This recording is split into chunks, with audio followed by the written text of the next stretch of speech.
રાજકોટમાં વધુ એક લવ જેહાદની ઘટના સામે આવી। ઓમનગર સર્કલ નજીક યુવતીને શિકાર બનાવી અફઝલ દલ નામના શખ્સે યુવતીને પ્રેમજાળમાં ફસાવી। યુવતી અને યુવક બંને પહેલા સાથે નોકરી કરતા હતા। નોકરી દરમિયાન બંને એકબીજાના પરિચયમાં આવ્યા હતા। વિધર્મીએ લગ્ન નોંધણીની અરજી કરતા મામલો સામે આવ્યો। સ્પેશિયલ મેરેજ એક્ટ હેઠળ એપ્રિલમાં અરજી કરી હતી। જ્ઞાતિના અગ્રણીઓએ લગ્નના રજીસ્ટ્રેશનની અરજી કેન્સલ કરાવી। हाल पीड़िता युवती ने सुरक्षा गृह में राखवामां आवी छे। युवती ने परत सौंपवामां आवे तेवी परिवारजनोए मांग करी। वीएचपी आगेवानो पण केसमां युवतीना परिवारनी साथे जोड़ाया।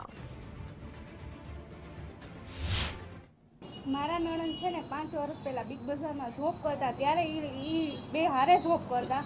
मारा नणंद ने फसावी लीधा तेने अने प्रेम प्रकरणमां के हूँ तारी साथे लग्न करीश, हूँ तने आवी रीतना राखीश। पण अमे 1.5 महीना पहला अमने खबर पड़ी कि ई लोको मेरेज करवाना छे એટલે અમે મૈત્રી કરાર છે ને એની પાછો ખેંચાવી લીધો। તો એ લોકોએ મારા નણંદને ફસાવવાની કોશિશ કરી।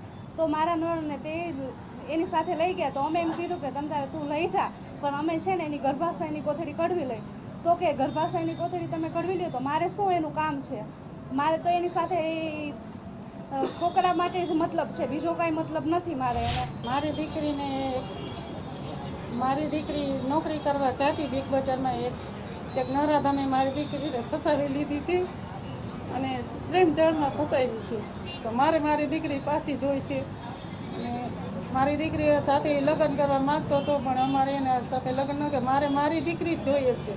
મારી દીકરીને અત્યારે અમે નારી સુરક્ષામાં મોકલી દીધી છે અને મારી દીકરીનું આજે આવું બન્યું, કાલે બીજાની દીકરીનું બની શકે કે અમે એમ કીધું અમે ગર્ભાશયની કોથળી કઢાવી નાખી। તો એ લોકો એમ કે તો મારી દીકરીને શું કરવી છે? વિધર્મીઓ દ્વારા કરવામાં આવેલા કૃત્ય માટે થઈને અમે આજે આ બધા સંસ્થાઓ દ્વારા અને બધી બહેનો દીકરીઓને એક સંદેશો આપવા માંગીએ છીએ કે તમે આ બહેનો દીકરીઓ જરાક વિચારો, સમજો કે એ માત્ર ને માત્ર તમને દીકરા બચ્ચા પેદા કરવા માટે થઈને લઈ જાય છે અને એને તમારું કાંઈ કામ નથી।